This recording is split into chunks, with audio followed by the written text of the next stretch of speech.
Voici d'abord et avant tout, vous l'avez compris, une soirée neurone. Comme d'habitude, j'explique d'après des faits que j'espère accessibles, vérifiables, afin que chacun puisse constituer sa propre bibliothèque de sûreté, de certitude, etc. Et on ne va pas traîner, puisque c'est un complément du film La Révélation des Pyramides. J'ai besoin de savoir qui n'aura pas vu ce film. S'il vous plaît, levez la main. Ça fait quelques heureux, c'est sympa. Merci, donc je vous encourage vivement à aller le voir sur Internet, c'est gratuit, sur Dailymotion, sur YouTube, etc. Mais surtout, faites attention à prendre la version française avec une voix féminine. Comme ça, vous ne serez pas confronté à un fake épouvantable. Voilà. On va attendre les dernières personnes qui s'installent, c'est pourquoi je bavarde autour du sujet. Et vous l'avez compris, ce soir, c'est un piège du nombre d'or, chose abstraite, à l'île de Pâques, chose concrète. Tout fait qui s'écarte de l'ordre établi est encore considéré par les autorités en général comme une anomalie, et donc comme un élément hautement suspect a priori. Heureusement, ce scepticisme systématique et rationnel, bien plus proche d'une idéologie que du doute méthodique, n'empêche nullement de nombreuses et curieuses découvertes de venir de temps à autre bouleverser les règles et repousser les bornes du connu. Si bon nombre de ces mystères trouvent rapidement une explication scientifique, il en reste cependant quelques-uns à ne pas avoir trouvé de solution, pour la bonne raison que l'on s'abstient encore de nos jours d'en rechercher.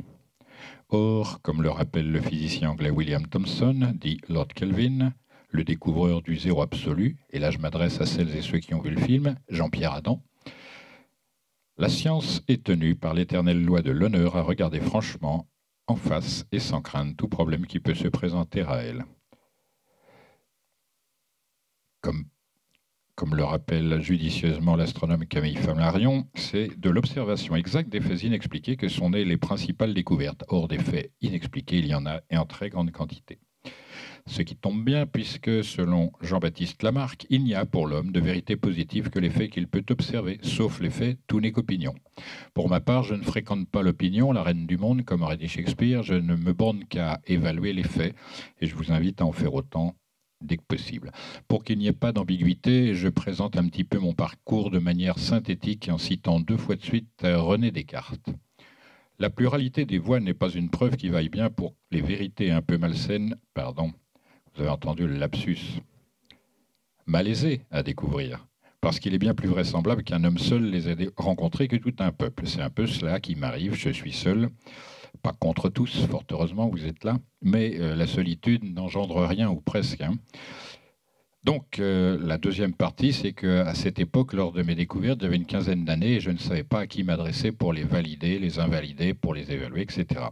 Je ne pouvais choisir personne dont les opinions me semblaient devoir être préférées à celles des autres et je me trouvais comme contraint d'entreprendre moi-même de me conduire. C'est ce que j'ai dû faire et me voici face à vous. Je vous invite toutes et tous à être très attentives et attentifs à la fois à ce que je vais dire et à la fois ce que je vais montrer. Merci. Première partie, comme dit, le nombre d'or dans tous ses états. L'une des missions les plus importantes de quelque individu ou collectivité que ce soit est de transmettre ses acquis, ses savoirs, savoir-faire, savoir-être. Parfois, cependant, ces éléments de grande importance ne doivent ou ne peuvent aller dans les oreilles, dans les yeux et entre toutes les mains de qui que ce soit. Fort heureusement, il nous reste l'intuition, l'intelligence, la sensibilité et la culture qui sont nos clés individuelles et spécifiques pour chercher, découvrir, retrouver. Et grâce à elles, fort heureusement, nous avançons. Pour clarifier et simplifier le propos, partons de ce qui vous est le plus familier, le nombre. Pi, c'est-à-dire une constante mathématique universelle, infinie, naturelle, irrationnelle et transcendante. Pour faire bref, irrationnel, ça veut dire qu'il n'a ni rythme, ni fin, et conséquemment, on peut trouver tout dedans. Toutes les séries, on peut très bien trouver, mais par le hasard seulement, 1, 2, 3, 4, 5, 6, 7, 8, 9, 10, ou 1, 2, 4, 6, etc. Et par conséquent, on peut imaginer que l'on trouvera ce que l'on recherche, à un moment ou à un autre, on le trouvera. Pour bien que la chose soit ancrée, petite révision nécessaire. Pi est le nombre par lequel, multipliant le diamètre d'un quelconque cercle, on obtient le périmètre de celui-ci. C'est un nombre complexe et infini, dit irrationnel et transcendant. C'est ainsi pardon, c'est aussi une constante universelle. Sa valeur usuelle, vous la connaissez, 3, 14, 16. Avec ça, c'est plus facile. En d'autres termes, le rapport entre le diamètre de n'importe quel cercle avec son propre périmètre s'appellera pi. Nous voilà prêts à avancer. J'en profite pour dire, il y a des téléphones qui fonctionnent. On s'en servira quand même, mais s'il vous plaît, s'il était possible pour l'instant de les mettre de côté. Voilà, nous y sommes. Parce qu'on est prêt là à aborder le nombre phi, le nombre d'or. Et déjà, la première chose qui se signale à nos yeux, c'est que ce nombre porte comme emblème une lettre grecque qui n'est autre qu'un cercle avec un diamètre. Qui plus est, pour corser la chose, phi et pi sont très proches. Il n'y a qu'une lettre pour les différencier, elle se trouve au milieu. Et encore plus aigu dans l'observation, on observe que la première lettre de pi et de phi, c'est une consonne. La troisième, c'est une voyelle. Et au milieu, avec la lettre H, c'est peut-être ni consonne ni voyelle, mais un peu les deux. Surtout qu'on ne prononce pas la lettre H, on l'aspire ou on l'expire. Et mieux encore, elle modifie les caractéristiques des lettres qui viennent avant. C'est-à-dire, lorsqu'il y a la lettre C qui devient se promener là devant, pan, eh bien, ça fait che et non plus C. Quand on met un P, ça fait feu et non plus, etc. Je vous vois venir, j'entends vos gémissements, donc par pitié, pas de mathématiques. Simplement des broutilles, des choses que les enfants de 7 ans, un petit peu éveillés, peuvent saisir. À commencer par cette chose-là. Le nombre d'or est généré par le cœur des nombres lui-même et apparaît sexué dans leur suite, ce qui est unique dans l'infini des nombres. Ça le rend légitime en quelque sorte, puisqu'il est le seul à posséder cette propriété, tout comme la suite infinie des nombres elle-même. Voilà deux sœurs. Une blonde, une brune, il y a tout pour plaire. Bon, c'est elle. Donc la genèse arithmétique et numérique du nombre d'or nous propose ceci à travers la célèbre suite de Fibonacci qu'on n'enseigne plus dans les classes, ce qui est très dommage. Pour arriver à ce résultat, l'extraction du nombre d'or du nombre en général, il faut s'y prendre de cette manière très très simple. Vous voyez en haut, 1 plus 1 égale 2. Qui n'est pas en mesure de faire cette opération, c'est dommage. Faites-vous rembourser. Ça va devenir très dur après. Bon, et donc vous prenez le dernier terme de cette addition et le résultat, et vous additionnez, ça fait 1 plus 2 égale 3, 2 plus 3 égale 5, 5 plus 3 égale 8, etc. C'est ça la suite de Fibonacci, c'est 2, 3, 5, 8, 13, 21, 34, 55, 89, 144, etc. 144 étant le 12e terme. À partir de celui-ci, n'importe quel terme de cette suite divisé par le précédent donnera toujours un résultat avoisinant 1,618. Une fois un peu au-dessus, une fois un peu en dessous, une fois un peu en dessous, de manière sinusoïdale en quelque sorte. Conséquemment, ça n'est pas le même type de constante que pi. Pi, c'est invariable, c'est un nombre qui ne change absolument dans aucune circonstance et personne ne peut le modifier. Celui-ci, il est un devoir de l'appeler une constante statistique. Quand on est sexué, on est statistique. Bon. Retenez simplement sa valeur 1,618 et son inverse, c'est-à-dire 1 divisé par 1,618 égale 0,618. Et là, les ennuis commencent, comme vous allez le voir. Il a des propriétés qui émanent de sa nature. Du point de vue mathématique, donc, phi possède de nombreuses spécificités uniques dans l'infini des nombres et toujours en relation avec le nombre 1. C'est peut-être pour cette raison qu'il a pu paraître d'une importance capitale aux anciens concepteurs. En effet, d'après Voltaire, il ne pourrait y avoir deux dieux créateurs. S'il y en avait deux, il y en aura un pour bouffer l'autre. Ce sont ces termes, pour dévorer l'autre. En effet, on ne peut pas admettre théologiquement, et plus que ça encore, même scientifiquement, qu'il y ait deux créations possibles parce qu'elles prendraient deux voies différentes. Pour être encore plus clair, je citerai M. Emmanuel Kant, et qui disait « L'univers pourrait ne pas être, or l'univers est cette chose-là, appelons-la Dieu ». J'espère que tout est clair. On va pouvoir passer au reste. Vous avez retenu 1,618 et son inverse, 0,618. Et vous notez que la différence est de 1. C'est cette liaison particulière avec l'unité qui est remarquable. Donc, phi est le seul dans l'infini des nombres qui se multiplie par lui-même lorsqu'on lui ajoute 1. Vous voyez que déjà les opérations commencent à vaciller. Multiplier et additionner sont une même chose pour ce nombre, dès lors que 1 est inclus à cette chose. Phi est le seul dans l'infini des nombres qui s'inverse lorsqu'on lui retranche 1. Là encore, les opérations n'ont plus la même valeur. Phi est le seul dans l'infini des nombres dont le carré ajouté à lui-même est égal à son cube. Il ne s'agit pas que de cela, il s'agit aussi de retenir que sa racine carrée plus son inverse égale 1. Donc ça s'énonce 0,618, racine carrée de 0,618 égale 0,382. Et 0,382 plus 0,618, effectivement, ça fait 1. Vous voyez que cette liaison entre 1 qui est fixe, comme pi l'était, et lui qui est absolument mobile, pour ne pas dire plastique, c'est cela qui est intéressant.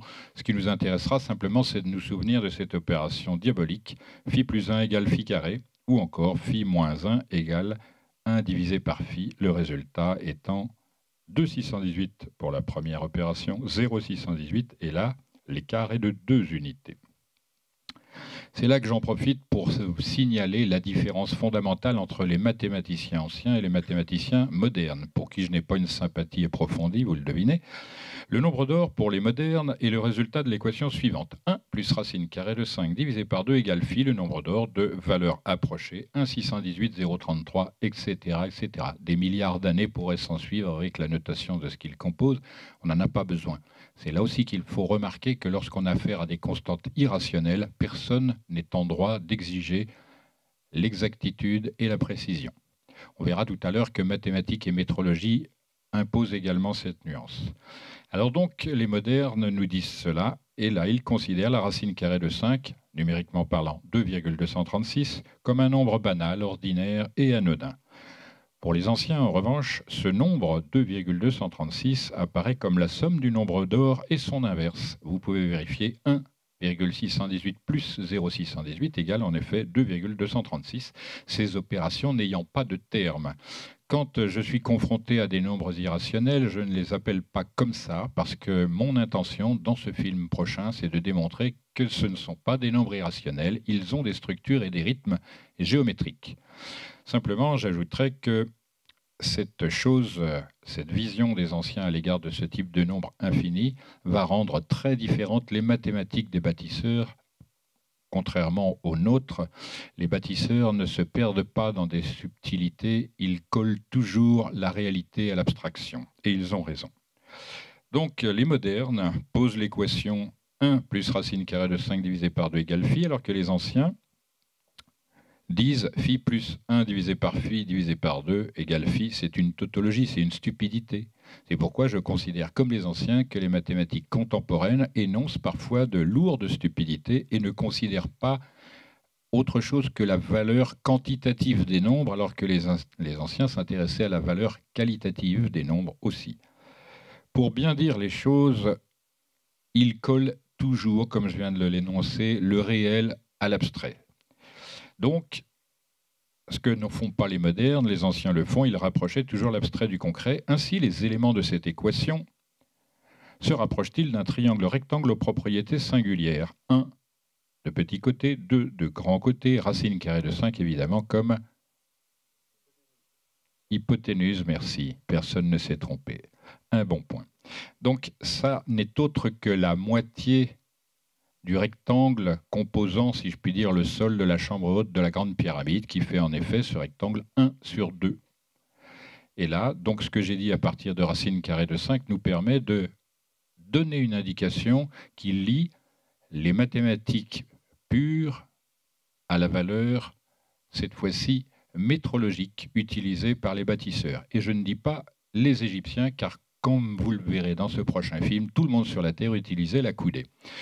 On fait cette somme, 2,236, c'est-à-dire racine carrée de 5, plus 2 plus 1, ça fait 5,236, c'est-à-dire 10 coudées exprimées en mètres. Donc on voit apparaître ici le mètre de manière tout à fait naturelle à partir des mathématiques pures et leur transformation en métrologie. Pour varier un peu, on va faire de la géométrie, c'est très simple, enfin c'est pas plus compliqué, je pense que tout le monde a le niveau. Rassurez-moi, s'il vous plaît. Donc, une simple relation géométrico-algébrique permet la naissance de phi le nombre d'or et affirme sa vocation de vecteur d'harmonie. Voyez des segments AB, BC, AC. La quantité d'augmentation du segment BC en AB est la même que celui qui fait de AB AC. Ça marche? Oui, tout le monde a dit AC, c'est bon. Donc, on a quand même beaucoup plus simple. Il y a au moins 3 formulations pour cette caractéristique. On va passer à la plus simple, vraiment géométrique. Vous avez un carré de 1 de côté. Vous le divisez en deux. Vous mettez la pointe de votre compas en bas, ici, et évidemment le crayon en haut. Vous abaissez cela sur la droite qui fait la base et vous obtenez, sans avoir à faire de calcul, la proportion 1 et 1 618. Vous avez fait le nombre d'or, vous l'avez créé littéralement avec quelque chose de très très simple. Phi apparaît dans tous les ordres de la nature, minérale, végétale et animale, c'est-à-dire humain, et paraît être la matrice numérique de la croissance du vivant. Sans que vous vous en aperceviez, pour des raisons à la fois didactiques et pédagogiques, je passe de l'immatériel abstrait à la chose de plus en plus concrète. Parce qu'il va falloir faire la nuance. Vous avez un double carré, c'est-à-dire un rectangle de 1 sur 2. Il faudra considérer que c'est la marque de la relation entre le monde du vrai, dit en haut, et le monde du réel, dit en bas. Et on va voir que c'est chez Platon ce qui détermine la notion de symbole. On vous a expliqué en classe, on prend n'importe quelle chose, on la casse en deux, on offre une partie à un tel et l'autre, et quand ça se réunit, c'est la complétude. Pour Platon, en réalité, c'est le vrai d'en haut et le réel d'en bas qui ne doivent jamais être séparés et rester dans une unité, au moins dans l'esprit des personnes, qu'elles soient scientifiques, qu'elles soient artistes, qu'elles soient ce qu'elles veulent. C'est cette unité-là qu'il appelait symbole, c'est-à-dire jeter ensemble. Jeter parce que la divinité n'a rien dit à partir de cela. Allons plus loin, donc, la genèse de Phi dans la nature. Mais on ne sait pas dire si c'est Phi qui s'impose et modèle les choses ou à l'inverse, Phi apparaît parce que les choses sont ainsi modelées. Ce qu'il faut voir, c'est que c'est très facile à comprendre si on commence par le concret mais le plus lointain, c'est-à-dire la relation entre la quantité de matière, avec des guillemets, par rapport à l'espace. Et là, on a une équation, peut-être un peu plus lourde que les précédentes, qui nous dit logarithme du nombre de nébuleuses dans l'espace multiplié par la taille moyenne de ces nébuleuses égale l'inverse du nombre d'or en mètres plus la vitesse de la lumière. Et là, on a cette curiosité qu'on a une constante mathématique associée à une constante physique, dont je démontrerai aussi que ça n'est pas une constante absolue comme pi, mais vraiment une variable autour d'un absolu. Donc, on voit que cette chose a été testée pour une tranche d'espace d'1 milliard d'années-lumière. Par curiosité, qui sait nous dire à peu près combien de kilomètres parcourt la lumière en une année? Je souhaite que vous fassiez des progrès, parce que la prochaine fois, vous risquez d'être un peu noyé. C'est-à-dire, grosso modo, 299 792 858 km par seconde, et ça pendant la durée d'une année. Ça fait quand même du considérable, et là, on a calculé que cette équation particulière rendait compte de l'occupation de la matière, toujours entre guillemets, dans l'espace, pour 1 milliard d'années-lumière. C'est une manière de tester très considérable. Après, voyons dans le monde minéral dit inerte, et on s'aperçoit, c'est pour les dames, faites-vous offrir une topaze et demandez à votre mari de vérifier ce que je vais dire. Vous prenez un rayon de lumière et la topaze, spontanément, va le réfracter selon un angle équivalent à phi, le nombre d'or. C'est un petit peu compliqué, ça intéresse surtout les géologues, et on fera ça dans le film de manière très très cadrée. Pour le nombre d'or dans le monde végétal, on parlera de l'angle de Wiener, qui est l'angle de la meilleure exposition des végétaux à la lumière solaire, tant qu'à faire, et cet angle s'obtient très facilement. Vous prenez les 360 degrés de n'importe quel cercle et vous divisez par phi au carré, c'est-à-dire phi multiplié par lui-même. Le résultat est 137 degrés 54 minutes. C'est facile, après vous exposez vos végétaux à la lumière, c'est un très bon rendement. Surtout qu'on est très dépendant des végétaux, puisque si vous avez un rendement inférieur, la chlorophyllisation ne se fait pas correctement, la production d'oxygène et l'absorption gaz carbonique non plus, et on perd beaucoup. Passons à la suite. En astronomie, pour revenir à du concret nettement plus accessible, au moins optiquement, certains macrophénomènes, tels le développement des bras des galaxies spirales, de même que la répartition de la matière dans l'espace, comme je viens de le dire, semblent étroitement dépendantes de phi et ses variantes. Le nombre d'or, là encore, et comme dans le monde du vivant, apparaît comme un indice de croissance harmonieuse. D'autres secteurs de l'astronomie voient apparaître, phi le nombre d'or, la moyenne des lunaisons dans l'année solaire, par exemple, montre en effet un nombre issu de phi de la racine carrée de 5, à savoir les mois solaires sont de 30 ou 31 jours, 12 mois comme ça fait 365 jours, un quart environ, alors que les mois lunaires équivalent à 28 à 29 jours et conséquemment, l'année lunaire est plus courte. Lorsqu'on fait la comparaison, le résultat, c'est qu'il faut 12,36 mois lunaires pour équivaloir à une année solaire.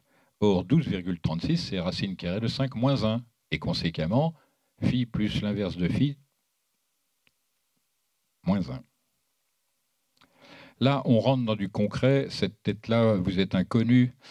Elle est tellement petite qu'il y a très peu de chances pour que vous la connaissiez. Ça s'appelle un virus. Mais là, on voit quand même que la complexité de l'ensemble, pour des choses extrêmement petites, montre que la géométrie a une prégnance profonde. L'intérêt de ce petit dessin, si je puis dire, numérique du virus, reconstitué évidemment d'après des images d'informatique, c'est que c'est un heptagone, c'est-à-dire, oh là, c'est splendide, là. On le voit au moins. Si vous prenez par exemple cette pointe-là et que vous la joignez à celle-ci, puis à celle-ci, comme ça, c'est le profil exact de la grande pyramide de Khéops qui, elle aussi, a cette particularité. Continuons dans l'étrange pour nous apercevoir que donc, la géométrie est très prégnante, mais qu'en plus, elle a des modalités particulières. Ici, c'est une structure qui est reproduite et les cercles se suivent sans se ressembler trop. Mais c'est ce qu'on appelle une structure fractale. C'est donc une des modalités. On fait une chose, on la reproduit dans différentes proportions, etc. Ça, c'est intéressant, ça va nous expliquer l'intérêt de connaître phi. On arrive dans les radiolaires, c'est-à-dire ces petites figures de pierre ou de coquillages, souvent qu'on trouve sur les plages. Vous pouvez en ramasser, ça se voit au microscope. Et là encore, la géométrie est très très prégnante et donne des indications en quelque sorte sur les structures qui vont de la sphère la plus lisse au carré, au rectangle, etc., un peu partout. Pour rendre compréhensible, on voit à gauche ici le nautile, qui est un coquillage très beau par ailleurs et dont on sait que les chambres se multiplient chaque année du volume du nombre d'or. Plus exactement, si la chambre fait 1, la chambre suivante et l'année suivante fera 1,618 en termes de volume. Ce qui est plus discret à comprendre, c'est pourquoi une année ? C'est-à-dire, qu'est-ce qui fait ce rythme annuel de changement de chambre? On est ici dans un hôtel, imaginez-vous le bazar. Mais surtout, la question qu'on se pose, est-ce que ce coquillage est matheux? Est-ce qu'il est intelligent? Qu'est-ce qui fait ça? C'est l'occasion de placer cette petite remarque qu'on appelle la téléologie chez les anciens, qui énonce ceci, qui est une belle observation. Lorsque les hommes fabriquent quelque chose, ils partent de l'extérieur vers l'intérieur. Lorsque la nature réalise quelque chose, elle part de l'intérieur vers l'extérieur. Et pour eux, la vraie science, c'est suivre cela, c'est-à-dire aller dans les fondations de la création, mais personne de nos jours se soucie de cela. La curiosité aussi, c'est que la nature a ses procédés très rigolos. Ici, nous avons un coquillage qui est sur un axe vertical, et pour autant dire, il est presque plat, avec ses chambres légèrement circulaires. Si on prend son centre ici, que l'on tire de manière radiale, le résultat est celui-là. Et les propriétés sont les mêmes, c'est-à-dire l'agrandissement était ici au rendez-vous, là c'est le raccourcissement du début qui va s'agrandir de cette manière volumétrique, exactement selon la même propriété, en passant de 1 à 1,618 et ainsi de suite. Là, nous sommes dans le monde végétal avec le pollen qui lui aussi, par habitude, semble-t-il, prend des formes géométriques. Et l'on retient qu'ici, nous sommes en présence d'un polygone étoilé qu'on appelle pentagone. Et les deux figures sont assez subtiles. Vous voyez, celle de droite est très construite, celle-là semble à plat, l'autre, au contraire, prend en volume selon le même mouvement que j'ai montré pour les coquillages. On continue, on fait un tour au Canada avec la feuille d'érable qui est un pentagone aussi mais irrégulier et pour autant inscriptible dans un cercle. On voit que c'est une feuille d'or dès lors que si l'on donne les proportions ici comme proposé, on est dans les proportions des grandes pyramides de Gizeh déjà, et en plus on voit apparaître les nombres 1, racine carrée de 2, 1 divisé par phi et phi soi-même.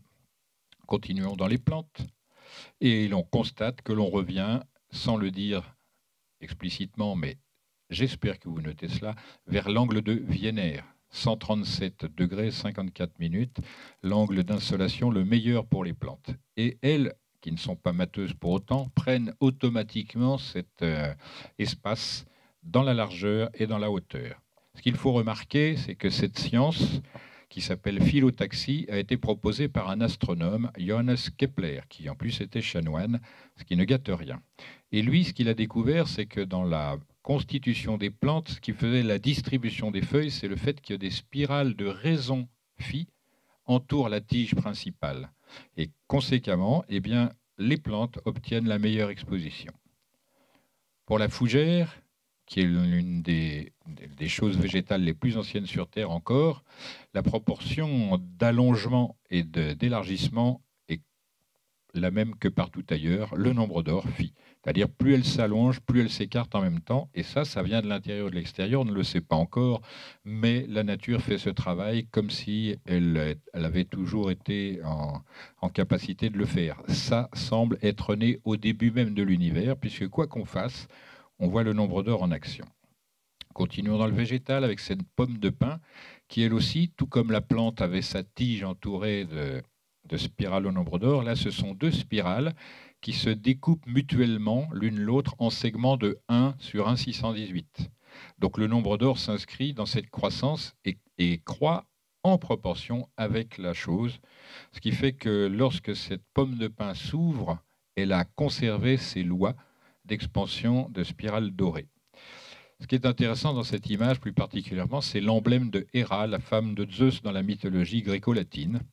Et ça fait référence à une glande que nous possédons dans la cervelle, qui s'appelle, pour raison de sa forme, la glande pinéale. Or, elle est composée exactement, du point de vue géométrique, sur ces aspects du nombre d'or. Là où c'est le plus étonnant, me semble-t-il, c'est que les anatomophysiologistes ne font pas cas de cela, ils s'en désintéressent.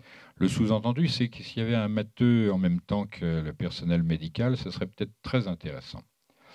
Quoi qu'il en soit, la nature est une très grande générosité, très grande créativité. Ainsi voit-on en haut à droite un cactus, c'est-à-dire dans les endroits les plus déshérités, on trouve de la géométrie comme cela. Et les spirales qui s'enroulent mutuellement sont au nombre d'or et découpent des feuilles dont la base, si elle vaut 1, la feuille, le côté de la feuille vaut 1,618 en proportion. Vous voyez d'autres plantes, elles ne réagissent pas aux spirales et à la géométrie, mais au nombre. C'est-à-dire la surface des pétales, en quelque sorte, le premier rang supérieur. S'il y a 8 pétales, le rang qui viendra après en comportera 13, le rang après 21, c'est-à-dire les éléments numériques de la suite de Fibonacci. C'est ainsi que pour la marguerite, vous y penserez les amoureux, on a cette succession généralement de 8 à 13 et de 13 à 21. Ça peut aller très loin. Au centre, en revanche, vous avez la découpe pentagonale, donc étoilée, et là c'est un double pentagone. On a des lois générales qui sont énoncées d'après ce genre de situation. Et la plus intéressante, c'est que la base de la grande pyramide dite de Khéops est montée sur ce plan-là. Il reste à dire que si vous n'avez pas les moyens d'offrir des fleurs à votre ami, vous pouvez toujours offrir un chou-fleur, parce que là, on mange de la géométrie. Le chou-fleur, il est organisé en volume et jusque dans son intimité intérieure sur les spirales au nombre d'or. Je m'arrête pour vous dire que j'ai parlé de géométrie droite et de géométrie courbe, sans vous le dire. Donc ça, c'est l'attention des traditions qui fait la différence. La personne naïve, très probablement, aura noté ceci. C'est important parce que pour les anciens, la géométrie droite, dite masculine, est stérile, alors que la géométrie courbe, dite féminine, est féconde. L'assemblage des deux va permettent de comprendre la nature de l'espace ultérieurement. Et évidemment, j'insisterai là-dessus dans les prochains films. Dans ce cadre-là, le chou est pommelé et toutes les lois s'appliquent à toutes les surfaces de manière très précise. Donc c'est une leçon qui vaut la peine d'être faite. La prochaine fois que vous avez du chou-fleur à table, n'hésitez pas. On a le roi des choux-fleurs ici, qui est italien, qui s'appelle Romanesco. Et là, vous mangez de la géométrie en notant que les courbes, c'est-à-dire les spirales de Fibonacci au nombre d'or, sont mélangées avec une autre notion que j'ai énoncée tout à l'heure, c'est-à-dire les fractales. On voit que la nature se sert de procédés relativement simples, mais parce qu'elle les croise, on ne les aperçoit plus. Il faut les connaître à l'avance, c'est quand même mieux. Donc, vous avez un ami matheux, vous n'oubliez pas de lui faire ce piège. Tiens, tu pourrais nous énoncer les lois qui sont en œuvre dans ce petit volume sympathique. Et là, il va être un petit peu embarrassé. Ici, ça n'est plus une plante, c'est une feuille. C'est-à-dire que si vous soulevez une partie, vous arrachez la feuille. Et là, on voit plusieurs spirales au nombre d'or qui s'interpénètrent en quelque sorte et se croisillonnent. Et la subtilité, c'est que la base fait 1,618 alors que le côté courbe fait 1 en termes de proportion. On voit que la nature inverse ces procédés pour trouver une grande variété de formes, etc. Même l'ananas, qui est coiffé comme certains ici, n'est-ce pas, a ses particularités, puisque ce qui constitue en quelque sorte sa coque répond cette fois-ci à la suite de Fibonacci. On y voit des spirales en quelque sorte qui s'enroulent doucement.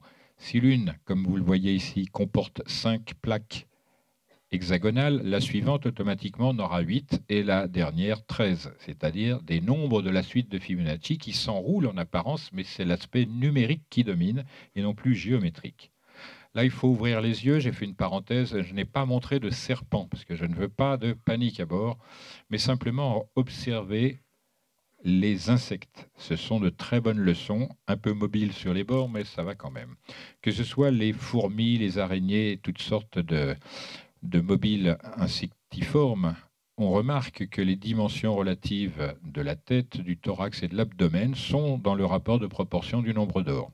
Et ça va s'améliorer parce qu'il n'y a pas que le corps lui-même, c'est-à-dire la matière, il y a également le décor. Vous voyez le jeu de mots sur corps et décor, c'est abominable. Bon. Pour se préoccuper de ces petites choses, il faut, plutôt qu'un double décimètre, il faut se servir du compas de proportion. Or, j'étais aux Beaux-Arts il y a 50 ans pratiquement. Déjà, il n'y avait plus cet outil-là qu'on peut se fabriquer très simplement, ce qui permet de détecter, quand on le fait en métal, comme ici notamment, que si on prend comme point de repère l'axe central du corps de ce papillon, la première barre qui sera mise donc en proportion de 1 intercepte l'ocelle là-bas, alors que la deuxième, 1,618, découpe en quelque sorte ou figure la fin du décor. Là, c'est encore plus précis. Regardez bien le détail. Si cette partie vaut 1, celle-là vaut 0,618. Si celle-là vaut 1, celle-là vaut 0,618. Si celle-là vaut 1, celle-là vaut 0,618. Et vous voyez, la concordance est exacte et précise, complète. Et elle est métissée, si je puis dire, de sa valeur complémentaire verticale. Si ça, ça fait 1, ça fera 0,618. Si ça, ça fait 1, 0,618. Si ça, ça fait 1, ce sera 0,618. Et là, il y a une légère inversion puisque cette proportion va dans ce sens et celle-là dans celui-là. De la même manière, de l'autre côté, on a cette proportion qui vient du haut et celle-là du bas. Donc la nature croise simplement, mais pour le remarquer, il faut être très attentif. Continuons avec un personnage de la cour, la poule. On ne dirait pas que la poule a un cerveau fait pour les mathématiques supérieures, mais ce n'est pas sa tête qui est en question, c'est son derrière. Elle fait ça avec son derrière. Si vous voulez en faire autant, ça s'appelle un œuf. Et tout est aux proportions volumétriques du nombre d'or. Ça n'est pas de la tarte. On verra que je remontrerai de toute façon cette figure tout à l'heure dans un autre contexte. On se souviendra, pour le côté historique, du fait que c'est la succession des lapins qui a permis de calculer les éléments constitutifs de la suite de Fibonacci, qui a été régulée après par des normes mathématiques. Mais ce qu'il est important de noter, et je sais que vous ne notez pas cela parce que vous n'êtes pas habitué à cette forme de pensée, tout à l'heure nous voyions des objets, c'est-à-dire le nombre d'or appartenait à l'objet, le formait, etc. Mais là, ce sont des espaces. C'est-à-dire qu'entre une génération de lapins et la suivante, l'espace est à dans l'ordre du nombre d'or, c'est-à-dire que la progression se fait comme cela. Et c'est encore plus vrai pour ce qui nous intéresse ici, à savoir les les grandes spirales de l'ADN, à savoir notre héritage génétique dépend de cela. Or, il est un docteur en mathématiques et en biologie, excusez du peu, qui a remarqué que lorsque ces dimensions sont égales à 1 en proportion, celles-ci sont égales au nombre d'or, ou encore mieux, lorsque... Ah, ça s'est déplacé normalement, cette figure devait être là, c'est en changeant d'ordinateur. Donc vous imaginez que ça figure cet espace-là, et ça, celui-ci. Lorsque cet espace est égal à 1 entre deux spires de l'ADN, celui-ci, la profondeur de la pierre, est égale à 1,618, le nombre d'or. Macrophénomène, de nouveau. Vous savez ce que sont les Américains. Ce sont des gens qui sont passés de la préhistoire à la décadence. Et conséquemment, ils ont oublié de prendre leurs leçons dans la nature. Ils ont vu des bisons, ils les ont tués. Ils ont vu des arbres, ils les ont coupés. C'est comme ça que ça se passe là-bas. Ça s'appelle le progrès. Donc, après avoir coupé tous les arbres, ils se sont aperçus, c'est à leur dépens, tant pis pour eux, que la leçon était assez redoutable, puisque les masses d'air chaudes, d'air, pour mieux comprendre, qui venaient du sud, de Floride, etc., rencontraient les masses d'air du lac Erie, froides. Le résultat, ça nous fait ça, c'est-à-dire un ouragan, quelque chose qui tourne jusqu'à 480 km/h, et là, c'est 600 km pour la diagonale la plus grande. C'est-à-dire, c'est quelque chose qui est très destructeur. À la destruction de l'homme suit la destruction par la nature, vous l'avez noté. Donc cette figure, qui paraît très complexe, elle est très simple, on va voir pourquoi. En renouvelant cette image, cette fois-ci, nous avons un ouragan, mais il n'est pas seulement sur une spirale au nombre d'or, il est sur une spirale dite de Bernoulli ou encore une spirale logarithmique. Donc là, nous avons mélangé deux forces spiraloïdes et on a la même chose dans le ciel avec des galaxies qui adoptent cette particularité.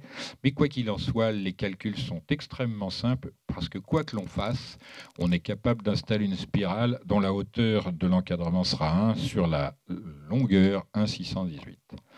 On va faire un petit tour dans les différents aspects de la culture du nombre d'or. Fille dans l'homme, c'est pour réveiller les dames.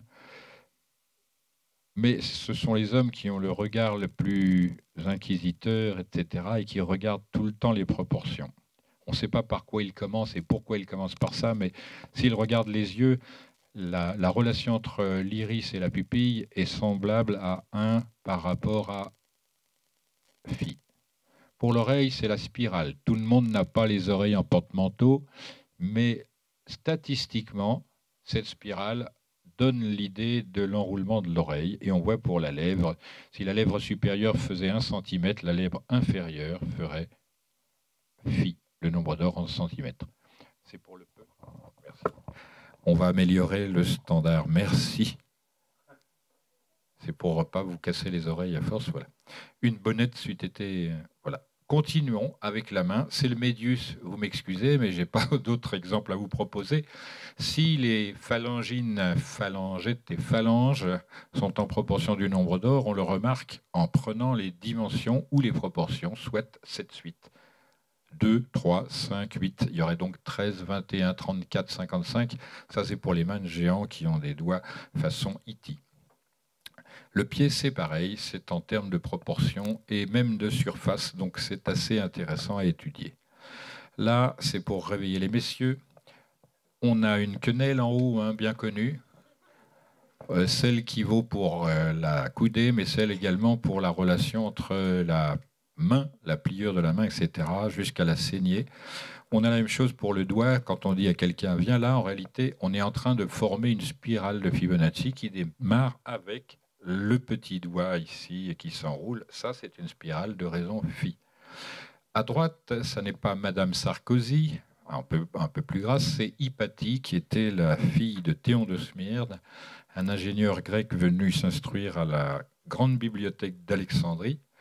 Et cette femme était ou passait pour la plus instruite, la plus intelligente et la plus belle de son temps. Résultat, elle a été dépecée avec des huîtres. C'est sympa.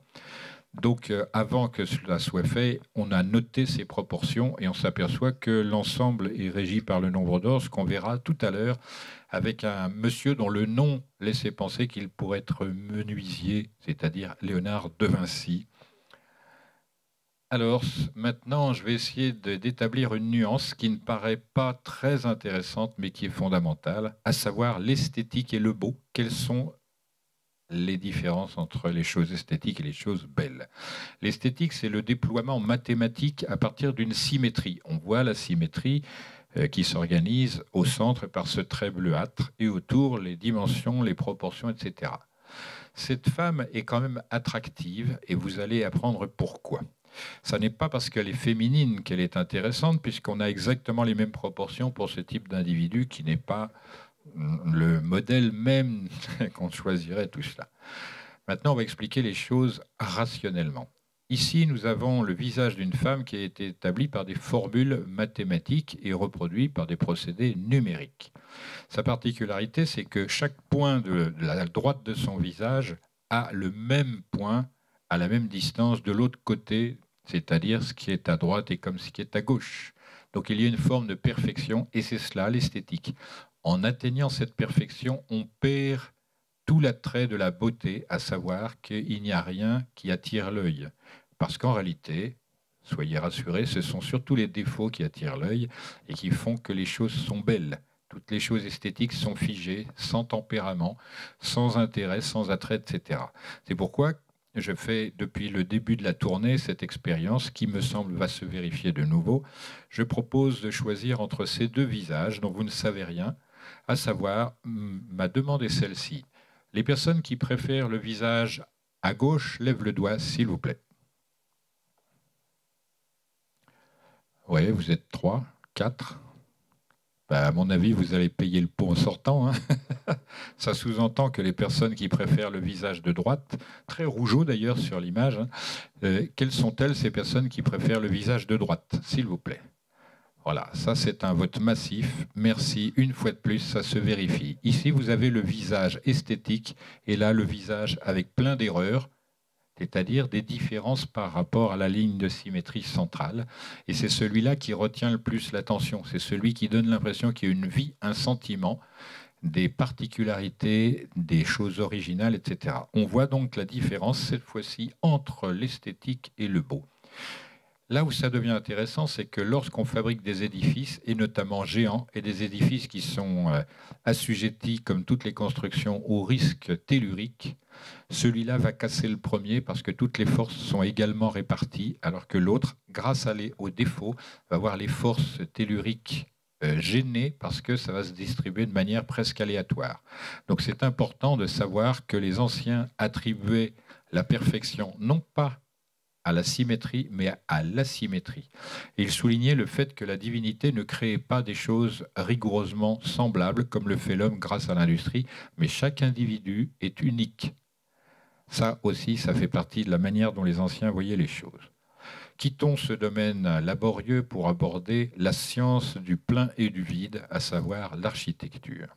Tout le monde ici, je suppose, sait que le Parthénon est construit sur le mode du nombre d'or. Si sa base fait 1,618, sa hauteur fait 1. J'attire votre attention pour l'exposé ultérieur sur le fait que ici l'image n'est pas parfaitement conforme à l'original architectural puisque c'est reconstruit, mais c'est le fronton qui m'intéresse. C'est une partie d'un pentagone dont l'angle supérieur fait 108 degrés et les angles de part et d'autre conséquemment 36 degrés, la somme faisant 180. Vous savez ça. Je note, et j'insiste sur ce qui vient maintenant, on ne peut faire d'autres types d'analyses. J'aurais très bien pu faire l'analyse courbe. Dans le premier film, j'ai montré la dissection littéralement de la hauteur de la Grande Pyramide qui interceptait au tiers, à la moitié, etc. Ça se fera dans le prochain film avec des courbes et notamment la spirale dorée. Donc simplement retenir que les analyses ne sont pas uniques comme chez nous, mais elles sont multiples, superposées, voire même concaténées, encastrées, etc. On ne peut pas conclure quand on voit ça trop directement. Notre-Dame de Paris, sa particularité, c'est qu'elle est exactement la moitié de la hauteur de la grande pyramide dite de Khéops, et d'autre part qu'elle aussi est construite au nombre d'or, ce qui fait qu'elle va durer encore plus qu'elle n'a duré jusqu'à présent, c'est-à-dire un peu plus de 800 ans. Ça, c'est la particularité des anciens édifices qui ont une grande longévité due aux imperfections qu'elles abritent. Fille dans les arts, eh bien, on ne va pas être déçu. Vous avez ici deux pingouins. Non, enfin, un pingouin à droite et la Vénus de Milo à gauche. Comme dit tout à l'heure, si la distance entre le sol et son nombril est de 1, la totalité sera de 1,618. Donc si cette personne a le nombril à 1 mètre du sol, elle fera 1,61 m, 8 mm. Mais c'est une donnée statistique. Et là encore, on voit que c'est l'imperfection qui gère la création et non pas la perfection. Donc il est inutile d'essayer de la rejoindre, cette perfection, elle serait plutôt nuisible.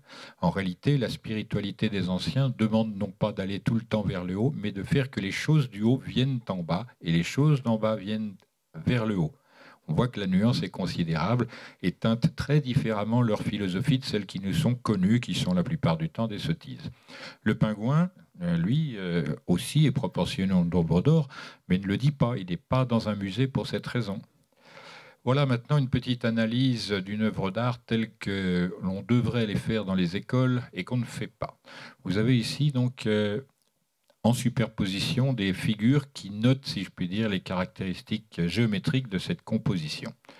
Vous avez en haut de la lumière dorée, ça c'est le vrai. En bas, vous avez l'obscurité, ça c'est le réel que nous nous occupons, mais nous avons une étincelle du vrai dans notre mémoire constitutive, et c'est celle-là que nous essayons par tout moyen d'aller rechercher. C'est pour cette raison, mine de rien, que vous êtes là. Et donc, nous avons le monde de la lumière en haut et le monde des ténèbres en bas. C'est un exposé tout bêtement religieux. Or, le religieux, ici, il a l'air de se foutre totalement de ce qui se passe. Il regarde à l'horizon cette ligne qui se recule à mesure qu'on avance. Et en plus, il serre les mains. C'est ce que j'expliquerai à la fin lors de mon approche de la philosophie des anciens. Ça, c'est codé. Tout cela est codé. Ainsi, vous avez le double pentagone ici, c'est-à-dire le nombre 10 qui régit tout, lui-même et sa génétique propre en quelque sorte, et vous voyez que ici la pointe intercepte la cervelle en quelque sorte, ici cette ligne intercepte le verbe, la bouche, et qu'elle passe à travers tout, et là c'est plutôt le nez qui figure l'intuition. Donc si vous faites l'association de ces choses-là, vous êtes dans le vrai religieux de toutes les religions. Et maintenant, vous voyez que ce personnage ici, c'est la mort. Or, c'est le personnage dont Victor Hugo disait « Jésus, c'est le plus de Dieu dans l'homme et le plus d'homme dans Dieu », qui correspond à ce que j'ai expliqué tout à l'heure sur cette chose-là, cette parité. Donc nous sommes, sans le dire, mais je le dis maintenant, dans le monde de la dualité, certes, mais de la complémentarité et surtout de la polarité. C'est important parce que la deuxième partie va vous surprendre par sa cohérence. Donc on voit que ce type d'explication est très intéressante si toutefois on veut bien l'offrir. Ici, c'est un moche qui vient, c'est Charles VII. Il est tellement moche que les peintres ont dit on va redorer un petit peu le personnage, on va composer ce tableau grâce au nombre d'or, comme ça on n'ira pas voir sa tête. Mais il est beau parce qu'il est imparfait, vous avez noté ça tout à l'heure, tout le monde a sa chance. Vous vous souvenez de Coluche qui disait le vin a été créé pour les femmes moches. C'est dur ce qu'il dit. Bon. Vous avez ici des gravures d'Albert Dürer, le portier, c'est son nom en allemand. Vous voyez en haut, il y a un arc-en-ciel, il y a en dessous une sorte de comète, il y a un petit panneau avec une sorte de dragon, Mélancolia, peut-être un SI, et ici un pentagone en volume, et il est irrégulier, mais il est inscriptible dans un cercle. Alors ces choses font figure d'emblèmes plutôt que de symboles, et je les expliquerai au fur et à mesure. Ça, c'est la chose dite ésotérique et la chose exotérique pour les matheux. On voit quand même que ce travail est considérable et précis et exigeant. On le retrouve sous une autre forme, cette fois-ci donc emblématique, où on voit l'homme intégré à un pentagone, c'est-à-dire à une étoile. Et il suffit d'observer cela quand on a la vision, selon les anciens, pour se dire être un être humain, un astre. Parce que être comporte un E accent circonflexe qui est la trace de l'ancien S. On disait un estre humain, Il faut regarder les visiteurs là, pour avoir du vocabulaire ancien. Donc simplement, on mélange ces choses. Et pour dire que c'est vrai dans toutes les langues, parce que c'est ce qu'on me pose fréquemment comme question, vous avez en espagnol le verbe être, il est double. Il y a ser, c'est être en nature, et c'est la source du mot serios, qui est le nom de Sirius des Latins, le serios des Grecs, qui est anagramme d'Osiris. Donc toutes ces modalités curieuses, elles permettent de décrypter la pensée des anciens qui donnaient des images plutôt que des mots, afin qu'on ne fixe rien et que l'on découvre au niveau auquel on peut aller, en s'élevant évidemment. Donc nous avons un astre, un être, et on verra que âtre, tout à l'heure, c'est la même chose, sauf que c'est du feu. Toutes ces choses sont évidemment clairement notées, puisque la croix qui est au centre vise le sexe, et vous verrez tout à l'heure chez Léonard de Vinci, lui c'est plus nuancé, ça veut dire que nous sommes un être terrestre. La preuve, cet individu est coincé dans la géométrie stérile, alors qu'autour de lui, il a une géométrie féconde, le ciel. Toutes ces nuances font partie d'un langage. Donc ça, c'est pour Agrippa, Henri Corneille Agrippa de Nettesheim, un Suisse allemand, à la même époque. Là, c'est Robert Fludd en Angleterre, toujours à la Renaissance en quelque sorte. Et là, j'ai dessiné le Pentagone étoilé qu'il lancèrent, alors qu'il n'a plus besoin d'être là. Les gens lisaient cela comme ça. On voit que là, le ciel aussi est plus compliqué. On voit le zodiaque ici et la circulation des planètes. Et cette chose qui paraît éloignée de mon sujet va vous devenir familière avant la fin. Maintenant, passons à ce génial personnage, né en avril d'ailleurs, Léonard de Vinci. Là, il nous propose l'homme de Vitruve, du nom d'un architecte du IIe siècle latin. Et cet homme, Vitruve, disait « Tout édifice qui n'est pas fondé sur les proportions humaines devient invivable ». Et je pense que là, ça se vérifie, puisque depuis environ 3/4 de siècle, on souffre de n'importe quoi architectural, etc. Simplement, cette image fonde en quelque sorte ce qui a été dit tout à l'heure. Sur le carré qui représente la Terre, le milieu du carré, c'est le sexe, bien terrestre, alors que sur l'autre partie circulaire, céleste, c'est le nombril, pour ne pas dire le nombre il. Donc, on voit qu'il y a une nuance, une manière d'expliquer les choses. Ce qui est intéressant, c'est de savoir, donc, pour Léonard de Vinci, l'homme, c'est un être céleste et terrestre en même temps. Et la preuve qu'il donne, c'est que le périmètre de ce cercle est égal au périmètre de ce carré. Il suffira donc d'aller aussi loin que vous voulez. Vous notez quand même que le thorax vaut 618 si la dimension d'une brasse ou 2/3, c'est-à-dire cette dimension, vaut 1,618, et la même chose qui a été vue verticalement. Tout cela, c'est simple dès que c'est expliqué. Mais quand on voit la figure seule, on n'en a pas cette idée-là. J'ai dit tout à l'heure que les analyses peuvent se superposer. Voilà la suivante. Au lieu de prendre des dimensions linéaires, on prend des surfaces. Et les rectangles, là, se multiplient en termes de surface. Si celui vaut 1 en termes de surface, alors je dois préciser, là on voit un rectangle, mais dans l'idée de Léonard de Vinci, c'est un parallélépipède. Celui-là, racine carrée de 2 fois le volume du précédent, et ainsi de suite. Là, on voit que le sommet intercepte le carré, la vie terrestre, alors qu'ici, il intercepte le cercle, la vie céleste. Le sous-entendu, c'est que on peut y aller aussi au ciel. Et à droite, vous avez, si le bras était rabaissé, eh bien, on pourrait engendrer, comme je l'ai dit, dans le point lui-même, le début, l'amorce d'une spirale de raison phi. Et on voit qu'elle est cohérente avec l'ensemble du dessin. C'est pour ça qu'il s'est abstenu. Dans le prochain film, vous verrez le détail complet de la construction de l'homme de Vitruve selon Léonard de Vinci. Et vous voyez que c'est assez complexe. Vous notez qu'en plus du cercle et du carré, qui cette fois-ci sont bien alignés, nous avons un triangle. Et c'est cette géométrie, elle est toujours en relation avec l'homme. C'est-à-dire, lorsqu'on étudiera la Grande Pyramide selon la pensée des anciens, on s'apercevra que c'est relatif à l'homme lui-même. En plus, vous observez qu'il y a phi, certainement, mais il y a également une autre lettre grecque qui s'appelle psi, c'est-à-dire P-S-I.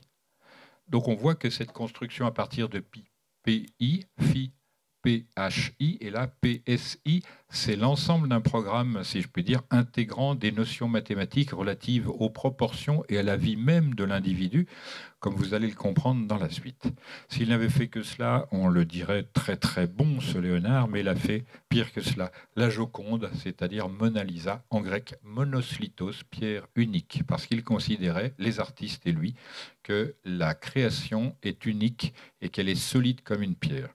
Donc il a fait quelque chose d'assez énigmatique, et là vous voyez l'exposé analytique d'une géométrie droite, stérile, et inféconde donc, et ça représente en partie ce visage, cette géométrie, qui est tout de suite rehaussée par celle-ci, et on voit que la spirale dorée part d'un endroit que connaissent bien, à mon avis, les personnes qui connaissent la médecine chinoise et surtout l'acupuncture. Donc ça, cette chose-là est démonstrative. Regardez comment c'est fait.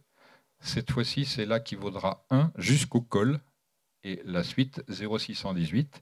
Et là, on voit bien que les choses sont ordonnées de telle sorte que, mais vous verrez dans le film, c'est beaucoup plus intéressant, plus complet, parce que la 3D permet toutes sortes de choses. Il n'y a pas que la Joconde, vous avez Saint Jean. Saint Jean, c'est un verbe, oui, c'est ça, hein. Et il pointe le doigt vers le haut, et lui, il est dans une spirale, donc une géométrie courbe et féconde, encadrée par une géométrie droite et stérile. Même les œuvres les plus connues ressortissent de cette géométrie particulière, comme vous le voyez. Avec cette chose-là, si cette partie-là vaut 1, celle-là vaut 0,618, mais c'est encore mieux dit comme ça, puisque c'est un enroulement. Alors, à tout hasard, ici, non, on a une autre spirale de Fibonacci qui passe ici par le nez, mais là, c'est surtout un cerveau qui est montré, et lui aussi, il est assujetti à ces proportions-là, entre son épaisseur et sa longueur. Mais ça, tout le monde s'en fiche, c'est très dommage. Donc, qui est l'auteur de cette chose-là, là ? Mickey. L'ange. On va voir si c'est un ange tout à l'heure. On tombe cette fois-ci dans la palette de Sandro Botticelli. Oui, non, c'est bon. C'est-à-dire la naissance de Vénus. Plus exactement d'Aphrodite, c'est-à-dire de l'écume, ce qui est normal sur l'eau. Et là, ce qui est intéressant, c'est que la chose qu'il faut remarquer, c'est cette partie-là, c'est le sommet d'un pentagone. Et on va voir pourquoi ces choses-là sont importantes très bientôt. Vous avez un type qui faisait de la peinture alors qu'il pensait faire du violon, c'est Dominique Ingres. Et lui, il marie aussi la géométrie courbe à la géométrie droite pour faire un être hermaphrodite, puisque le mariage de Hermès et de Vénus a fait un hermaphrodite. Là, c'est une odalisque avec un haut bien centré et un autre gros haut autour. Maintenant, ça, c'est l'école anglaise, c'est intéressant, et l'école américaine et française, à savoir Félix Bartholdi, franc-maçon bien connu, auquel on doit cette chose-là. Mais supérieur à tout cela, selon mon opinion, c'est la nature elle-même. Une dame, enfin une demoiselle, a trempé ses cheveux dans l'eau et retire ses cheveux vigoureusement par un coup de tête en arrière, et le dessin, comme on le voit, fabrique littéralement une suite de Fibonacci. Ce qui est intéressant, c'est-à-dire cette spirale nommée par des nombres. On se souvient qu'ici, il y a le double carré, 1, 1, 2, 3, etc., etc., jusqu'à 144, ça vous avez retenu.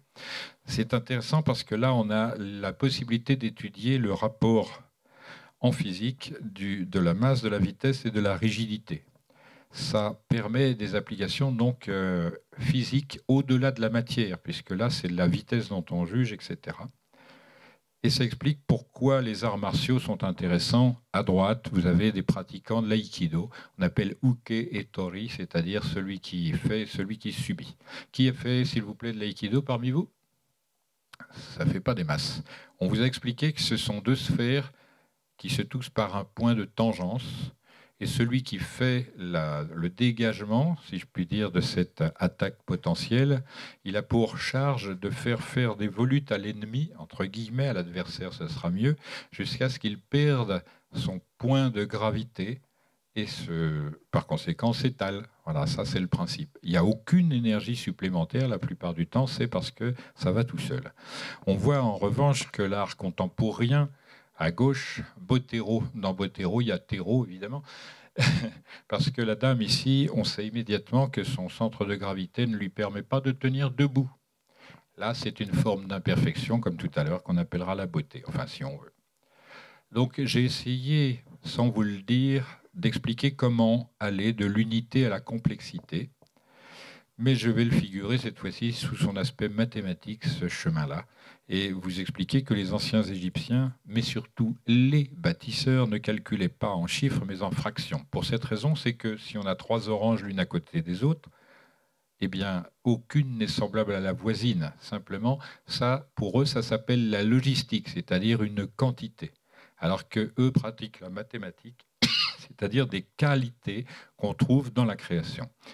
Ainsi, ils exprimaient le nombre d'or de cette manière avec une fraction continue qui a été retrouvée par un mathématicien aveugle et suisse, le pauvre. Et donc cette fraction continue, sa particularité, c'est d'offrir comme résultat le nombre d'or, mais en ne procédant que grâce au nombre 1. Et on voit cette liaison forte. C'est pourquoi, dans l'esprit des anciens, le 1, c'est la divinité fixe, sans, éternelle, inaltérable, etc. Alors que le nombre d'or, c'est son moyen d'action, qui est l'harmonie. Outre la chose, la volonté, etc., c'est l'harmonie, et c'est pourquoi on la retrouve tout le temps exprimée. Voilà, la chose la plus simple qui soit. Phi est le chemin qui va de l'unité à la complexité. En bas, une autre équation encore plus simple. Phi égale racine carrée de 1 plus racine carrée de 1, etc. Qu'est-ce que vaut la racine carrée de 1? Allez, au hasard. 1, c'est bien. Tout le monde a suivi, c'est merveilleux. C'est pourquoi, très probablement, les anciens ont appelé cette très singulière mais unique relation la divine proportion. Maintenant, l'autre question qu'il reste à traiter, c'est comment faire pour ordonner le chaos. Et là, on revient sur cette notion de pentagone étoilé. En haut à droite, vous avez la première figuration peinte dans la pyramide de Ounas en Égypte ancienne, 5e dynastie, facile, 5, 5, voilà. Vous avez la figuration originelle géométrique de cela. Ici, les étoiles figurent les êtres défunts qui sont partis au ciel. Et on va s'apercevoir que, comme tout à l'heure, astres et êtres sont en relation, mais surtout ce qui nous intéresse, c'est de voir que cette figure pentagone est particulièrement importante parce qu'elle a une grande dimension, une moyenne dimension, une toute petite, mais qu'en plus on peut améliorer le standing si on prend ça et ça, ou encore ça, ça, ça, etc. On peut multiplier et avoir dans une seule figure des données qui sont toutes en proportion. C'est ce qu'on va observer, mais avant on revient sur âtre et astre.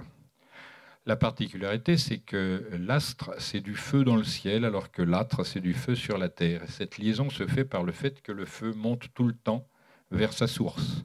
C'est pourquoi il a été utilisé dans la plupart des religions comme emblème de l'amélioration constante par la volonté. Le feu et la volonté sont la même chose pour les anciens. Et toutes ces choses-là sont réduites, si je puis dire, à leur plus simple expression métaphysique par des choses telles que celle-ci. On va tester un petit peu plus. Vous avez vu ce dessin tout à l'heure, mais qui a eu l'idée de lire le nom œuf de droite à gauche? Qui a eu cette idée déjà? Vous avez tous passé 80 ans et pourtant, que lisez-vous, œuf de droite à gauche? Feu, voilà. Lorsque vous verrez le prochain film, vous verrez que cette forme particulière explique à elle seule le site de Karnak en Bretagne, homophone de Karnak d'Égypte, etc. Donc j'espère que vous vous souviendrez de ce détail. Maintenant, passons à l'explicitation profonde de l'intérêt de connaître les particularités du pentagone étoilé notamment. Les voici. Si vous prenez une distance d'une pointe à une autre ici, le résultat proportionnel serait 1. Et si vous en omettez une, le résultat sera le nombre d'or, les 108 degrés qu'on a vus tout à l'heure au fronton, etc., les 36 complémentaires. Et la petite valeur ici, c'est l'inverse de phi. Mais si ça n'était que ça, ce serait en quelque sorte qu'une visite touristique. Le voilà dans sa splendeur, ce pentagone. Il est inscriptible dans un cercle, c'est-à-dire pi, et il a toutes les valeurs de phi dedans. Et celles et ceux qui ont vu le film précédent se souviennent que pi moins phi carré égale coudé, et que 5 coudées égale phi carré, et que 6 coudées égale pi. Et on va voir que cette liaison simple en apparence recouvre une quantité de savoir assez considérable. Vous voyez que de haut en bas, on progresse, 1, 1 618, 2 618, ou de droite à gauche, puisque c'est la rencontre, si je puis dire, harmonique dans une figure plate de ce qui a été montré dans les figures volumétrique, le croisement de spirales. Ici, la confirmation, c'est que, attendons, qui connaît et qui aime cette discipline trigonométrique? Qui aime la trigonométrie? C'est bien, vous êtes deux. Aujourd'hui, c'est le 2 à 3. C'est le triple d'hier, c'est bien. Simplement, on voit que ça confirme que les valeurs de sinus 18 degrés égale l'inverse de phi divisé par 2, etc., etc. Et maintenant, ce qui est intéressant, c'est qu'à partir de cette figure droite, c'est-à-dire masculine et stérile, on obtient une autre forme de géométrie qui, elle, est courbe et féconde. Et là, ça n'est autre que la spirale de raison phi. C'est très simple, vous voyez, le rapport est très... On aurait pu, avec une seule partie triangulaire, proposer cette spirale. Ça, c'est de la, la mathématique et de la géométrie intuitive. Vous verrez dans le film qu'il y a des malades mentaux, littéralement, qui produisent des quantités de complexité inutiles pour obtenir les mêmes résultats. Donc, on peut, à partir de figures simples, notamment celles qui émanent du pentagramme, obtenir des spirales au nombre d'or. C'est passer d'un référentiel rigide à un référentiel courbe, qui sont sexués eux aussi selon les anciens. Tout ce qui est nombre impair est masculin et stérile, tout ce qui est nombre pair est féminin et fécond, jusque dans la géométrie. Pour les courbes, elles sont féminines et fécondes, les droites ne le sont pas, elles sont stériles et masculines. Maintenant, on va diviser ce pentagone dans ses parties, on a calculé les proportions, on voit qu'au centre, c'est très riche. On a racine carrée de 5 au centre même, ici dans ce pentagone à tête en bas, c'est-à-dire le nombre d'or et son inverse, et autour, on a alternativement phi 1, phi 1, phi 1, phi 1, phi 1, et chacun compose 5. Donc le total est assez régulier et laisse entendre qu'en réalité, le nombre d'or règne là-dessus. Si on fait l'inverse, on prend un pentagone étoilé, la chose se reproduit sans qu'on ait à proposer, on l'a vu tout à l'heure, les proportions. On voit donc ici ce pentagone et l'autre le pentagone étoilé qui le complète. Ces choses-là s'exportent dans les bras et si on tire sur un bras, eh bien, on ne fait qu'allonger, si je puis dire, le potentiel d'ordre et d'harmonie de cette figure. On peut faire cela de manière horizontale, comme ainsi, et toutes les propriétés s'étendent à mesure que la figure s'étend, et ça n'est pas difficile, mais là, vous avez noté, on reste quand même dans un contexte masculin et stérile. Il faudrait essayer de composer ça en courbe, ce que je ne ferai pas, mais vous devinerez. Donc on a fait connaissance des spirales de raison phi, des fractales, et là, le caractère hologramme de cela, c'est-à-dire une partie égale le tout, commence à apparaître puisque je suis engagé à vous faire la démonstration de comment la création se fait, au point de vue géométrico-mathématique s'entend. Ce qui est intéressant également, c'est de constater que même les physiciens sont à côté de la plaque, puisque lorsqu'on regarde la chambre à bulles, c'est-à-dire l'endroit où on voit les traces des atomes, il y a, comme par ici, des spirales de raison dorée, mais personne, là encore, n'en a rien affiche, c'est très dommage. Pour quitter le monde des savants et rentrer dans le monde des religieux, nous avons un collier qu'on appelle chapelet. Et ce collier, à l'origine, comportait 108 petites billes, comme le 108 de l'angle du pentagone, qui est ici dessiné à sa manière. Et alors ça, évidemment, vous avez deviné que c'est l'harmonie qui est sous-tendue par ce décor, si je puis dire, religieux. Et là, il y en a un autre qui est encore plus rigolo à connaître, c'est la croix sur laquelle aurait été crucifié le Christ, qui dit de lui-même « Je suis la lumière et la vie ». On s'en souvient. Et qui a 12 apôtres. Si on transpose à peine, c'est le soleil, il est la lumière et la vie pour toute la terre, pour tous les êtres, et les apôtres constituent donc le zodiaque, avec toutes ses particularités, etc. Mais ce qui nous intéresse ici, c'est pourquoi une croix de cette forme-là. C'est très simple. Dans l'année, le soleil, il passe son temps aux équinoxes et aux solstices. Donc on voit les équinoxes, ce sont de même durée, les solstices de durée différente, solstices d'hiver et d'été n'étant pas semblables. Il y a mieux que cela, puisque lorsqu'on se retrouve à penser à ce début d'exposé, la chambre haute de Khéops, c'est un double carré, alors que le soleil vu à l'horizon, si l'horizon est là, il passe son temps à équinoxe, solstice d'été, équinoxe, solstice d'hiver, etc. Ça, c'est fou. Regardez, chaque jour à la même minute, pouf, pouf, vous verrez ça.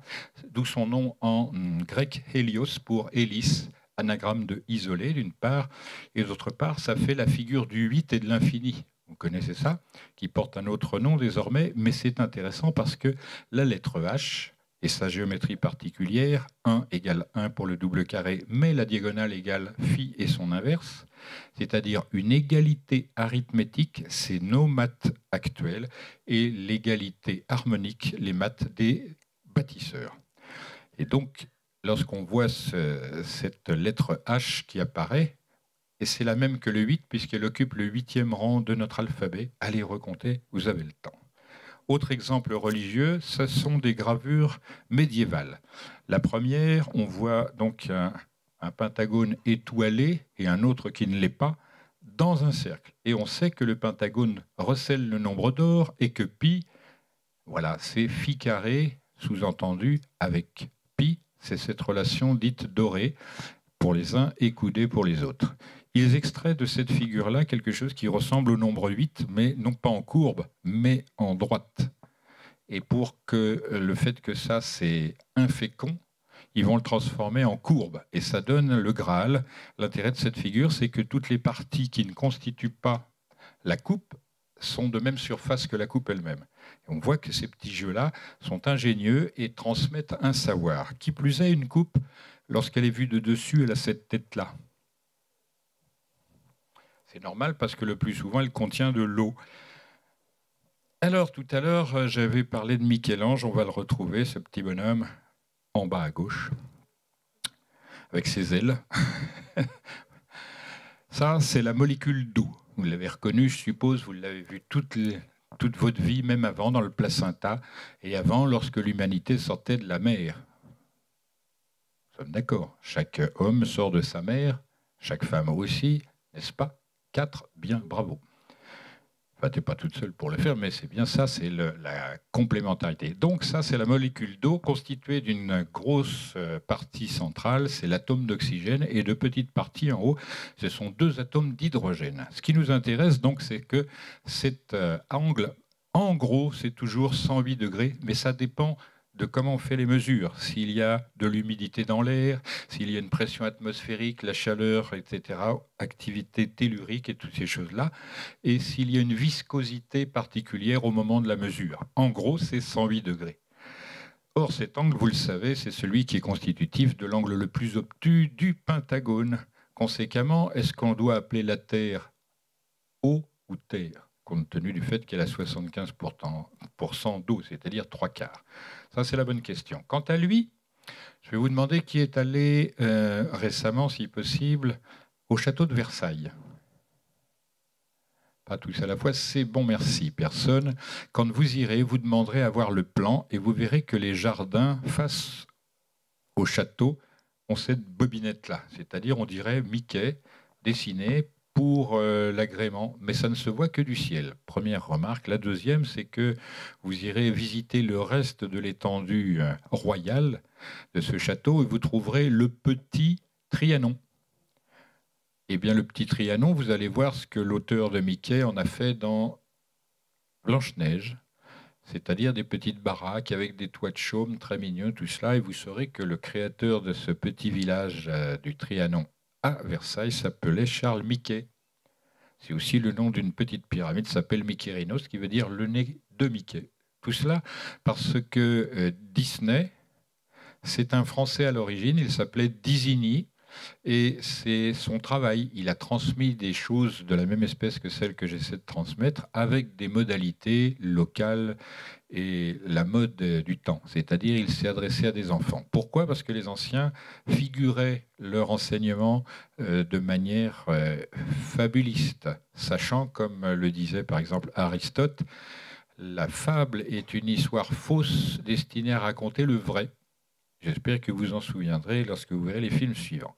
Pour faire bref, regardez la liaison entre oxygène ici et hydrogène. Si cette distance donc est intéressante, là, de centre à centre pour les atomes, eh bien on retrouve auquel cas la valeur phi ici. Et les 108 degrés sont toujours marqués. Vous voyez, donc si ça vaut 1, ça vaut également de s'en intéresser. Donc, on peut penser que l'univers émane d'une structure fractal qui se reproduit à l'identique à l'infini, et seules ses proportions changeraient. On s'approche didactiquement de plus en plus du concret pour s'apercevoir que les figures de Chladni, du nom d'un physicien hongrois, nous expliquent tout cela. À savoir qu'il a constaté que des plaques métalliques rigides, selon leur épaisseur, et quand on les a toutes garnies d'un sable de même dimension pour ces grains, lorsqu'on frotte avec une force et une vitesse particulières, ça dessine immédiatement, spontanément, des figures sur ces plaques.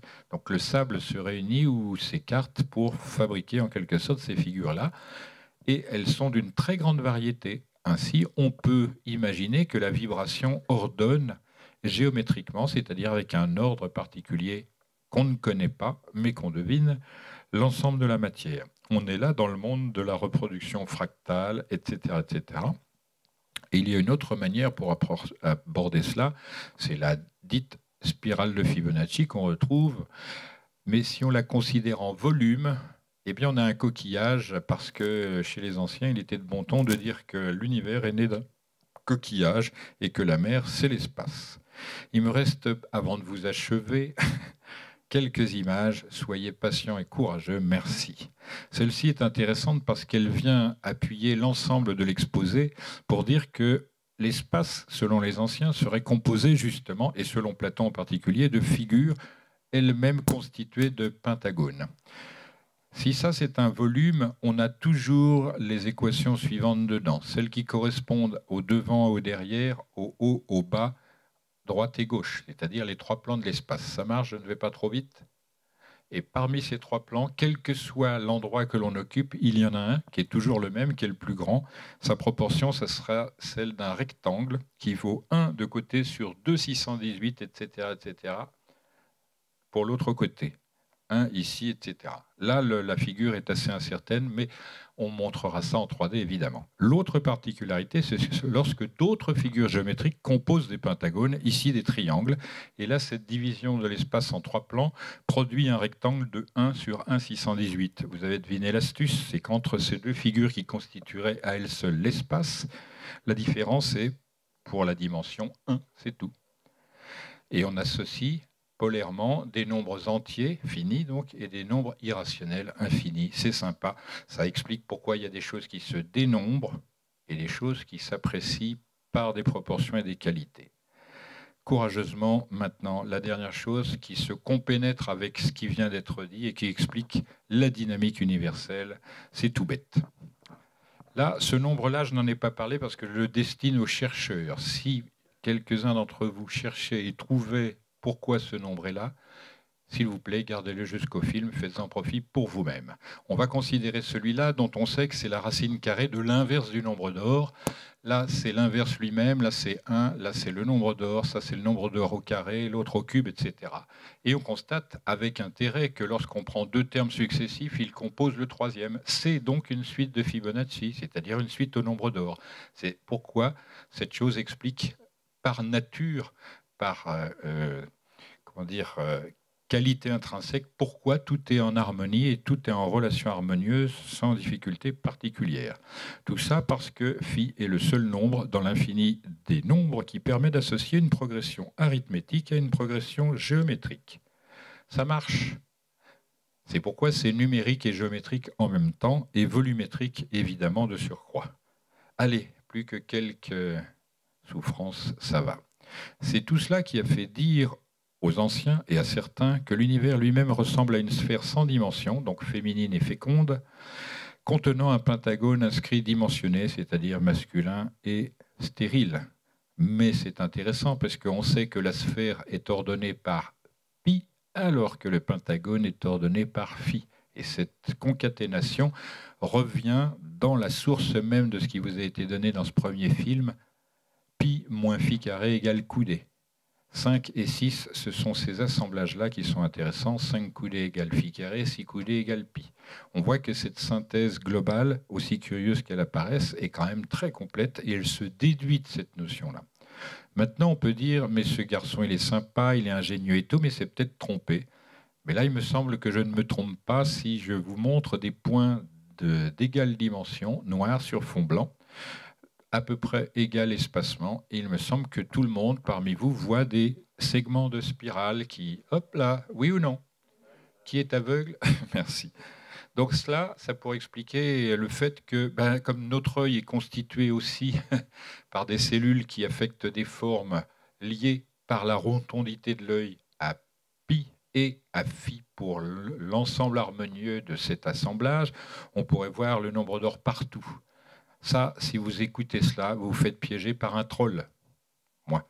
Parce que la réalité, c'est que je vous ai montré des choses non pas par l'œil de chair, mais par l'œil de l'intellect. Là encore, il y a une polarité à suivre. L'œil de l'intellect, il est pour le vrai, l'œil de chair pour le réel. On essaie de comprendre ça et de s'en souvenir parce que la nuance vaut d'être appuyée, répétée. Les anciens nous montrent par l'œil de chair ce qu'ils ont vu par l'œil de l'intellect. Ça marche. Donc la réalité, c'est qu'au fond de l'œil, il y a cette figure-là qui ordonne les cellules qui constituent le fond de l'œil en question. Donc c'est normal puisque la loi générale fait que le fond de l'œil, lui aussi, est assujetti à pi et à phi. D'un côté, il est fécond avec le fond de l'œil sphérique, c'est-à-dire assujetti à pi, et de l'autre côté, par le croisillonnement des spirales phi, il est opérationnel et il nous permet de juger des proportions, et c'est ça qui donne le volume aux images. Ça n'est pas seulement la cervelle qui les compacte, c'est surtout cette particularité-là. Allez, un petit tour vers la poésie. Khalil Gibran, au même âge où je découvrais les premiers éléments qui font mes films actuellement et mes conférences et mes petits livrets, que vous retrouverez là-bas d'ailleurs, eh bien, il écrivait ceci à propos de la beauté. La beauté est la vie lorsque la vie dévoile son saint visage. À la même époque, donc il y a 15 ans, j'avais écrit un petit livret, L'harmonie, le beau et l'esthétique, parce que j'entrais aux Beaux-Arts et en même temps, je traduisais ce qu'on appelle anaglyphe dans le langage de Jean-François Champollion. Or, il n'a pas été suivi. Il est le seul à en faire état. Il dit « Les anaglyphes sont la 5e modalité de compréhension des hiéroglyphes. » Et tout le monde a dit « Mais non, ça c'est de l'ésotérisme, ça n'existe pas, c'est une folie de Champollion. » Alors que anaglyphe, ça veut dire, avec la lettre N qui est assez clairement explicite, du haut vers le bas et du bas vers le haut. C'est ce que veut dire anaglyphe. Quand on dit analogue, c'est qu'il y a une relation entre les deux et ces mots ne sont pas là pour des prunes. Il faut les comprendre. Maintenant, pour vous achever une belle image qui démontre que tout ce qui vient d'être dit a certainement une forme de réalité puisque cette image, cette fleur, résume l'ensemble qui a été donné. C'est-à-dire à partir d'un plat, une géométrie euclidienne, la géométrie en volume montre que ces choses-là s'enroulent grâce à pi et se dispose de manière harmonieuse grâce à phi. C'est tout ce qu'il fallait savoir. Je vous remercie pour votre attention. Fin de la première partie. Vous avez été courageux. Vous pouvez vous détendre un quart d'heure. Merci beaucoup. Mesdames et messieurs, Jacques Grimaud. C'est gentil. Notez que la deuxième partie sera plus courte et beaucoup plus dynamique. Évidemment, une visite de l'île de Pâques. Compte tenu de ce qui vient d'être dit, vous le méritez. À tout à l'heure. Il est 27, on se rejoint dans un quart d'heure. Merci.